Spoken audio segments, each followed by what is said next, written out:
Hello and welcome to episode 6 of Reimagining Our World with me, Saveida Ma'ani. I'm your host. I'm delighted that you could make it today. It'd be lovely to see where you all are tuning in from. I know we have folks from all over the world, so if you want to just drop something in the chat telling us where you're from, that would be lovely, and perhaps have a conversation in the chat on Facebook or YouTube, wherever you're tuning in from. Okay, so last time we were together, last Saturday, we talked about one of the key responsibilities of leaders, those into whose hands we entrust power and our destinies. And we used a particular quote, powerful quote from Jim Rohn, who said that to lead others means to help them change their thoughts, beliefs, and actions for the better. And we concluded that this is one of the main tasks of leaders, or one of the important ones, which is to build unity of thought amongst the population, and then followed by unity of action. Today, we're going to look at a corollary responsibility that we have as electors in any society. And that is the responsibility to elect worthy and deserving leaders. In other words, leaders who are fit to meet the needs of our communities, be they local, national, or global. For instance, by providing us with equitable access to health, to education, to shelter, safety and security, opportunities for dignified work, and to fulfill our purpose and potential in life. And to really recognize the power and agency that we have as electors in doing this. One of the things that comes to mind, one of the very egregious and abject failures that we saw in 2020 in one part of the world, and this happens everywhere. We can't cover the whole world, but it was the explosion that happened at the port of Beirut in August 2020, when you had 2,750 tons of ammonium nitrate, dense ammonium nitrate that had been stored in a warehouse for months. And despite all the pleas on the part of many people that it be moved to a safe location, it wasn't. There was a failure of leadership at many different levels, caused a massive explosion that basically registered 3.3 on the Richter scale, and was felt as far away as the country of Cyprus, which was 125 miles away. It destroyed and damaged more than half of the city of Beirut. Hundreds of thousands were left without homes. 6,500 people were injured, 190 died, and it was just an absolute catastrophe that could have been avoided. So the question is then, what is our responsibility as electors to elect fit leaders so that these kinds of things and the kinds of disasters we've had with coronavirus, with the complete lack of preparedness at all levels, global, national, local, never happen again. Again, the absolute failure of responsibility on the part of world leaders to make the decisions, binding decisions that will allow us to arrest the process of global warming and mitigate some of the damage from climate change. So why is it important that we take on this responsibility and talk about it today? The reason it's important is that I've noticed that a lot of effort and energy is put on designing and reforming institutions. And that's incredibly important, because you do have to have well-designed institutions that are structured in order to afford us all these opportunities that we were talking about. However, you can design the most perfect institutions, but if the people who are members of those institutions are unfit, those institutions become very susceptible to abuse and corruption. So we have to look at both sides of the equation, not just dealing with creating fit institutions, but making sure that the people who represent us within those institutions are truly fit for purpose. Now, before I proceed, I want to very clearly give a disclaimer. None of my thoughts here are driven by any sense of partisanship. I do not belong to any political party. I completely shun partisan politics. I'm not for or against any particular party. We're going to be talking at the level of principle in an attempt to reimagine the world that we could have. This is an important conversation that we all need to be having.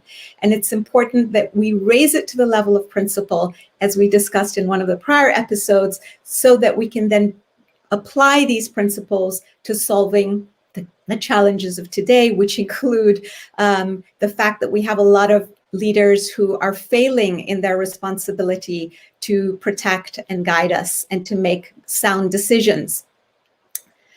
Okay, so I'm going to start by saying that there are three particular areas that we need to focus on. These are my own personal thoughts that I want to share with you.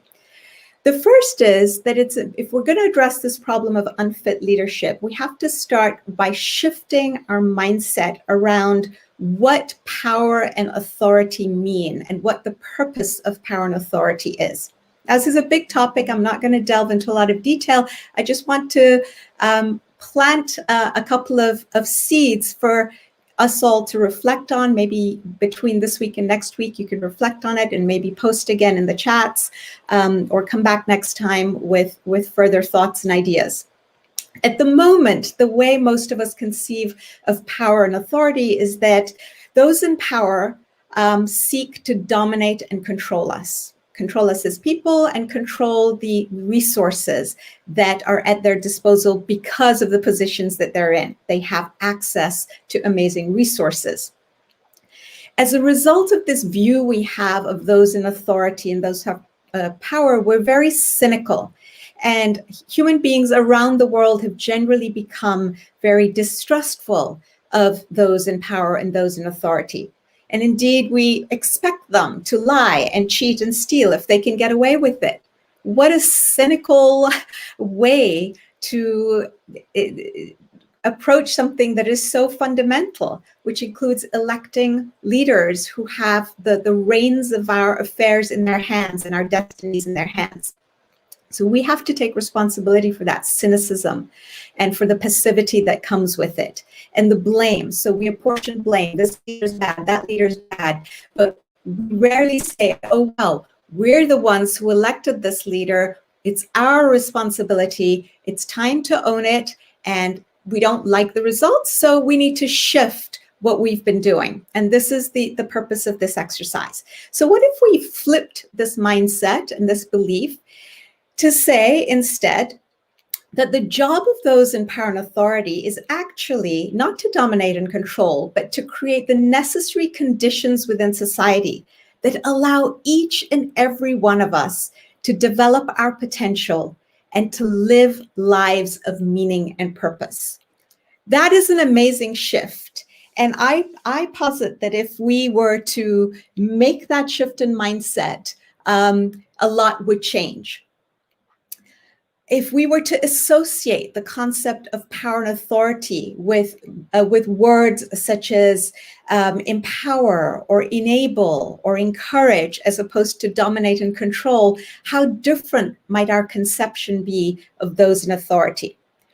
The second flip in mindset, the second thing we need to consider is that at the moment, we think of those in power and authority by and large as being driven by their egos, by egotistical interests, and definitely by their self-interest.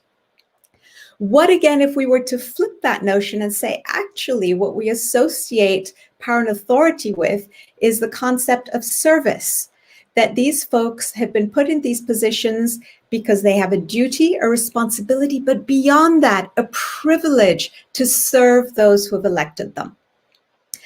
It brings to mind the analogy of a waterfall. If we think of a waterfall and you think of this cascading water that is so powerful that crashes down the rocks from great heights down below, it seems so majestic and it makes a huge uproarious sound and you can get crushed by the water. But actually the place where in the waterfall that is the most powerful is the reservoir at the bottom, where the water actually pools and you can access this water of life. That is really the place of servitude, the place of humility, where all leadership should reside. The third mindset change that needs to happen is this. At the moment, we tend to assume that those who are in positions of authority are somehow better. They have a higher station, they have a higher status, and they're somehow better than the rest of us. And they certainly, many of leaders believe that to be so about themselves. But what if we were to, again, flip this notion and recognize that all that's happening is that these folks are merely fulfilling a necessary function in society? They happen to be the best suited to fulfill this particular function, to be these particular cogs in the wheel at a particular period in time.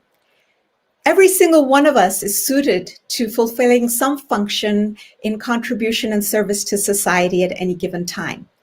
And people in positions of leadership are no better or worse than anyone else, or shouldn't be regarded as so. Some of us may be really good at sewing, some are very good farmers and can provide food, others are really amazing as health workers or teachers, and some are really good at managing other people and coming up with creative solutions to big problems, and who can empower and encourage and guide people in order to go towards those solutions. It's sort of like an army. Not everybody in an army can be a general or an officer, and not everyone can be a foot soldier.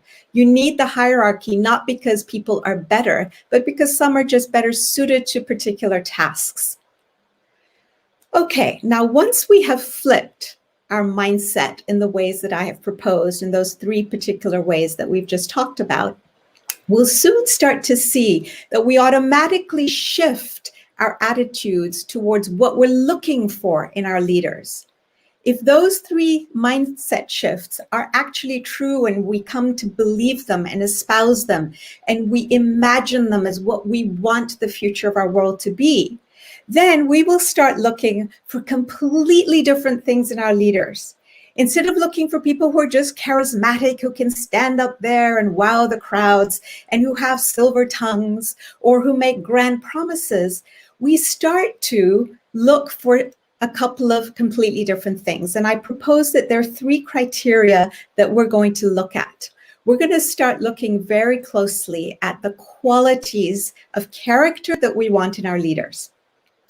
First and foremost amongst these qualities is the quality of honesty, the ability to tell the unvarnished truth. And as electors, how do we know that somebody is likely to be honest? Well, you know what? It's actually pretty based on common sense. To my mind, and I share this thought with you humbly, if somebody has been known to cheat on their spouse during their life, the one person that they have promised to honor and to be faithful to, if they can't even be faithful to that one person, what makes me think that once I have elected this person, they're somehow magically going to change and be faithful to the promises they've made to me as an elector, even though they don't know me from Adam or Eve? The same is true of business. If someone is known as a cheat and an embezzler in business, why would they suddenly change once get put in a position of power where the temptation is even greater? It's kind of crazy. And this is where we have to take responsibility for our choices in elected leaders. There was a very funny and interesting comment by a former British parliamentarian, Rory Stewart, who was hoping to run as leader of the Conservative Party in 2019 and become the next prime minister after Theresa May. He had been going around the country meeting people, and he was interviewed on the Economist radio podcast, and he said something really interesting. He said, you know, in talking to people, I've been surprised to recognize that people actually want to be told the truth, even when it's unpleasant, and even when it's hard to swallow. And I thought, yeah, you know, it's about time that our leaders recognize this. Okay, the second quality we need to be looking for is freedom from prejudice. We don't want somebody in positions of power who will stoke the fires of hatred, discrimination, and prejudice. Rather, we want to have somebody who's interested in the collective interests of the society that they represent and who is a unifier above anything else. If we do this, we can avoid some of the most egregious human rights abuses that we have seen on the face of this earth, the genocides and the ethnic cleansings, the way the Rohingya have been treated in Myanmar and who are now in camps in Bangladesh, or the Uyghurs in Northwest China, or the problems in Syria, and on and on and on. Really look at any part of the world, or Black structural racism in the United States. All of these stem from this very dysfunctional habit and quality of prejudice. And so we have to take responsibility when electing leaders to make sure that this quality does not exist, that they are free of the scourge of prejudice. The third is we must look for people who have the quality of courage. Courage to tell the truth as it is, as Greta Thunberg famously said to the UN General Assembly, to the leaders assembled there, tell the truth, tell it like it is. She was talking in particular about climate change. Don't sugarcoat it, don't deny it, don't lie about it. We also need them to be courageous about being creative and innovative about solutions they propose. We live in a time where we have to majorly think out of the box. In fact, we have to forget that a box existed, because the kind of thinking that got us here, as Einstein famously said, we can't use that same kind of thinking to get us out of the problems that we're in. They have to be courageous in that they have to be willing to do the right thing, no matter how unpopular it may seem. So these are some examples of ways in which we need to look for the quality of courage in folks that we are thinking about electing as our leaders. As the former, one of the former politicians in Luxembourg, Jean-Claude Juncker, famously said, he said, "We all know what to do." This was apropos of the financial crisis, the Euro crisis, a number of years ago, "but we don't know how to get reelected once we've done it." What an astounding statement. At least he was being really honest, but really, is it about them getting reelected? Isn't their job and responsibility to serve and do what is right in order to get us out of these problems, as opposed to think about, oh, gee whiz, if I do this, what are the chances of my getting reelected? So this is, again, a dysfunctional habit that we need to break out of. Another quality is freedom from corruption. And I don't need to say more about this, because corruption is rife in almost every single country in the world. It's been stunning to see how many amazing scandals, and this is just the ones we hear about, have taken place around the world, whether you look at Asia, Europe, Africa, North America, Latin America, it really doesn't matter, everywhere. And it's quite a scourge. The next quality is competence, just basic competence in administering the affairs of people, and basic understanding of policies and laws and foreign policy and domestic policy. The next two qualities are really important ones, and we've learned how important they are during COVID. The willingness to listen to us, the electorate, in a spirit of humility, and compassion and empathy, two qualities. So willingness to listen and compassion and empathy. And in fact, a number of interesting articles have been written demonstrating that the countries who have done the best in tackling COVID have been countries in which the leaders, like Jacinda Ardern, I'm going to mention her name because she's been astounding in the qualities of person and of character that she has evinced. Willing to listen to what the people need and want, and be humble about it, and also to then show compassion and empathy, which are not signs of weakness, but rather signs of humanity and strength. These are two qualities that women in particular are strong in. And again, we're seeing during COVID that women leaders who have been more willing to demonstrate these qualities, and their societies and countries have fared a lot better as a result. And generally, the last quality is just to have a strong moral compass, the ability to distinguish between what is right and what's not, and to have the courage to do it. Now, why are these qualities so important? I would suggest that we need to do the opposite of what we tend to do right now. We put what I call the cart before the horse. We tend to look at what people's policies are going to be and what are their promises about what they're going to do once we elect them. I think we've got it completely wrong. We need to pick people on the basis of their qualities of character, first and foremost, as we've just discussed.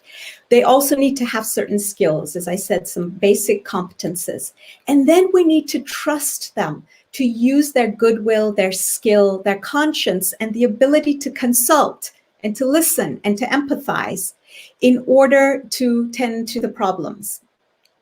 There's a famous quote from Abraham Lincoln, which I love. He says, "I never had a policy. I have just tried to do my very best each and every day." And in fact, over time, his understanding and his own moral conclusions about what was right and wrong evolved. And he ended up making decisions that served the United States of America very well, and in fact, kept this union united and together. The other reason why it's really important to first and foremost select those with these qualities is that we need to afford our leaders the agility and the ability to adapt to new realities instead of electing them thinking they're going to do X. So an example is this. Boris Johnson was elected on the basis that he was going to get Brexit done. Little did the people of the United Kingdom expect that he was going to deal with a pandemic, with a global economic recession, and with facing the scourge of racism within his own country. So on top of getting Brexit done. But all of a sudden, the promises that he'd made and the agenda that we thought he would have shifted. When Harold Macmillan, a former Prime Minister of the UK, was asked, "What do you think is most likely to throw government off course?" This is what he said: "Events, dear boy, events." And that is so true. And we have seen it with the coronavirus pandemic in spades. So better to elect someone who has the capacity, the moral compass, the qualities of character, the good judgment, the ability to consult, and who has the interests of all of his or her people at heart, rather than elect them on the basis of promises that they very often can't keep once they're elected, even if they want to, or they're beholden to moneyed interests. The other two things we need to look for, other than qualities, two other criteria are: what are the motivations of these people who are running for leadership, and what is their record of service? Fortunately, in today's world, with the internet at our disposal, it is very easy to discover people's motivation and record of service based on their past history. Are they interested in money? Is that what's driving them? Are they interested in status and ego and influence and power? Or are they willing to work for the collective interest of not only their people, but the nations of the world? And this brings us to one of our earlier episodes in which we talked about the fact that humanity has now become like a single organism because we're so interconnected and interdependent, and that this is a social reality, and that there is a principle that governs our social reality, the law of oneness, that if we ignore that reality, our institutions, as we see, are going to crash and going to continue to crash. So we need to have leaders in all our legislatures around the world and at local levels who understand that when they make decisions, they're not just making decisions for the people in their locality or nation, but for people everywhere. And climate change is a perfect example of this, as is COVID. Our behavior in any one place will impact the lives of people all over the world. So I am going to end here. There is a skill that is required in order for us to be able to apply these three criteria. I'm not going to discuss it today. Hopefully we'll discuss it next episode, but I'm going to end for now and take any questions if you have them. And also remind you, as I've been doing, that if you like the material in this program, you will like this book that we just released, The Alchemy of Peace, 6 Essential Shifts in Mindsets and Habits to Achieve World Peace. It is available around the world on Amazon and on Barnes & Noble and Kobo.com websites. And here's the cover. But I am now going to look at the comments and see what we have. Yep, standing up against corruption. Thank you, Alex.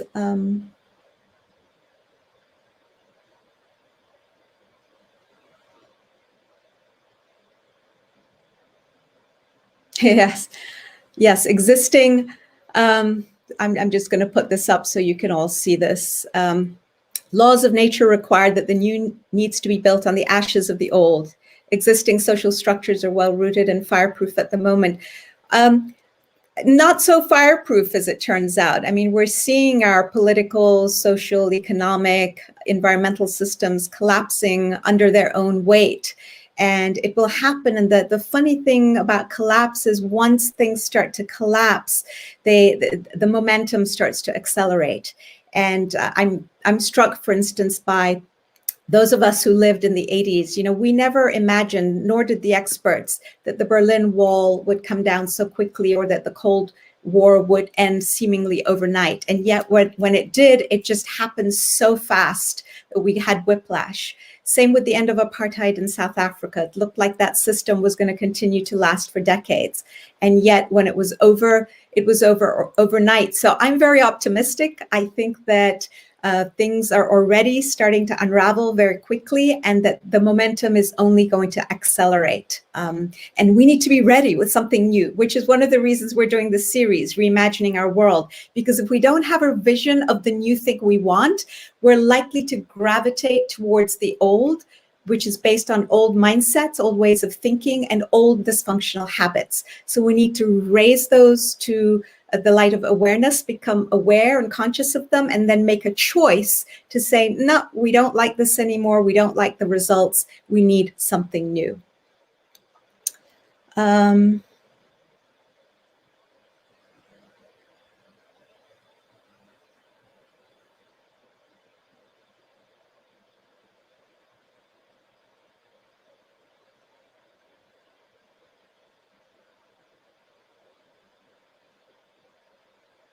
Okay, someone's asking how my thoughts on educating. It's not, I don't think of it so much as educating as raising consciousness amongst our friends and acquaintances who are completely motivated by party choices.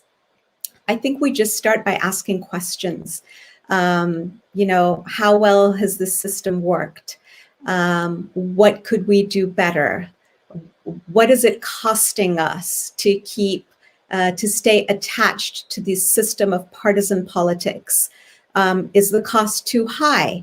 What might we do differently that would give us more of what we want with less cost? So really probing, we're not trying to really, it's not our job to, I don't feel it's my job to educate anyone, but I do think it's my responsibility as a citizen of the world to have these conversations and to raise questions. Questions are often far more powerful than telling people what they should and shouldn't do. And it also doesn't put up barriers to people saying, well, who do you think you are?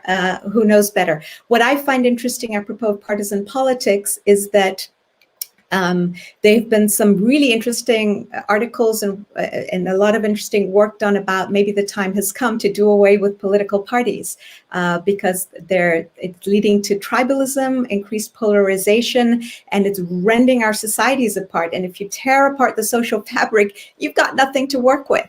And of course, President Washington, the first president of the United States, he warned this country against having political parties, because he said you will end up in a position where you will basically divide the country badly. And so we need to start being imaginative. Look, if we can go to the moon and go to Mars and have shuttle trips and do all these amazing things and produce a vaccine in 10 or 11 months, surely we can come up with a new system of governance and elections. So that's what I would do. I would ask a lot of questions.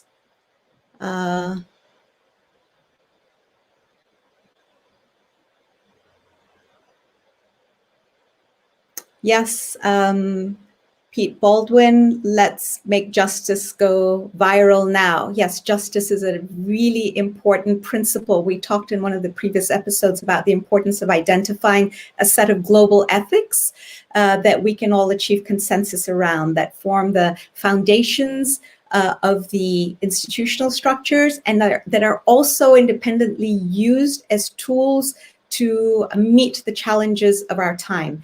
And justice is one of those. Oneness is really the foundation. And oneness, once we understand that we're actually one, we will understand far more easily that we need to apply equity and justice. I love this question. David Landesman, I'm going to put it up. Is compromise good or bad in politics? So this is something that I was actually going to deal with next week, but I'm glad you've raised it. So one of the habits that we have fallen into is that we end up compromising, first of all, on principle. We can never compromise on principle. We discussed this, I think it was in the last session or 2 sessions ago. When it comes to matters of principle, we cannot compromise. The other unfortunate habit is, even when it comes to discerning between facts and opinion, we tend to compromise. So for instance, I think about the quandary we're in with climate change, with so many people just in this country alone, the United States, not believing that climate change is real. And I lay part of the blame at the foot of the media, who had these panels in which they would invite, half the people on the panel were people who believed in climate change, the other half didn't, and they had halftime. And it made people think that this was a 50-50 proposition, that the facts were, well, the jury's out. We're not really sure that A, climate change is man-made or human-made, and secondly, that it's real. Whereas 99% of scientists were agreed and knew that climate change was real, that it was man-made, and there was just 1% who were a bit skeptical, not so much about the fact of climate change, but about the timeline, about how soon it was going to affect us all. And yet the media made it sound as though this was a compromise. Well, you can take your pick. Those of you who are listening, we'll compromise. Maybe we don't need to do so much. So compromise in politics, if it comes to compromising principle, it's a no-no. It gets us into hot water. And we also have to start learning to distinguish between opinion and fact. Apart from that, working together and coming along together, which is kind of a little different from compromise, maybe going a little more slowly towards a common vision that we manage to craft across parties or across whatever we choose to come up with, that I think is important and okay.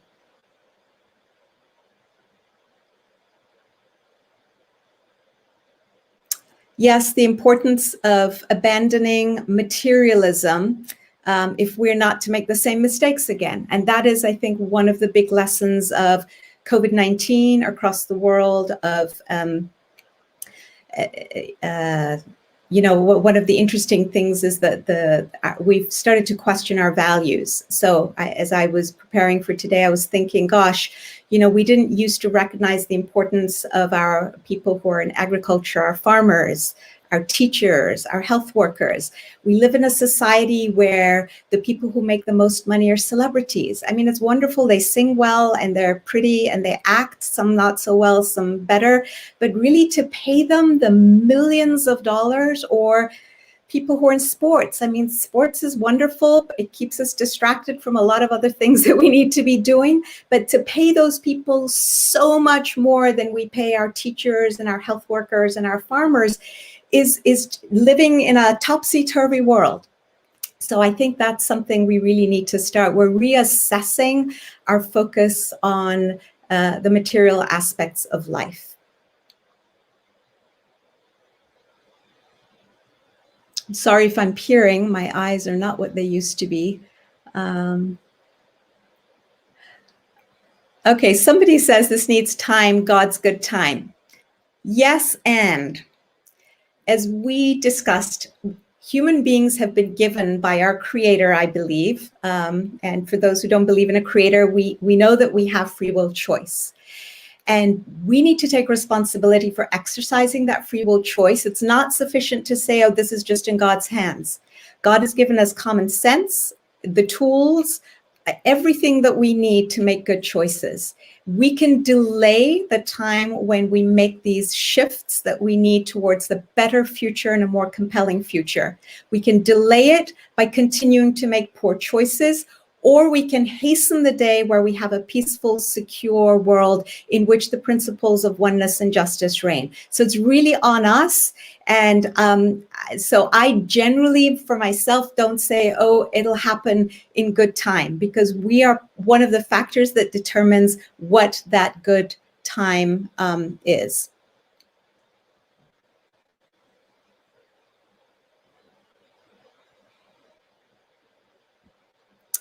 Okay. All right. I think I've covered most of the questions. There are other comments. For those of you who want to read them, please go on. People have views about things we can do, and it's wonderful. This is the purpose of the series, is to get us engaged, to start a dialogue, and to start us reflecting on really important fundamental questions that will determine the kind of world that we have in the future and the kind of world that we leave to our children and grandchildren. Yes, envisioning a world in which we don't have political parties, no campaigning, no canvassing, no nominations, secret ballot, and so on. Yes, these are all wonderful and important ideas and very worthy of consideration, and we need to start having these conversations. So one of the things that y'all can do, that some folks have been writing into me telling me that they're doing, and you might want to do this, is to take each of these episodes that covers a topic and have a show party with your friends, and then follow it with a conversation amongst your own colleagues and family and friends, to see what new ideas you can come up with, because that's what we need to change, thinking at the grassroots, because it's only once we've changed our mindset at the grassroots that we will then elect the kinds of leaders that we want and need to give us the world that we deserve. Okay, thank you all for your patience. It's been a pleasure to spend this time with you. Thank you for your time, and thank you for being so generous with your comments and questions. I look forward to seeing you next Saturday. If you like the program, please tell your friends about it, and I look forward to seeing you 4 p.m. Eastern Time next Saturday. Take care, y'all. Bye for now.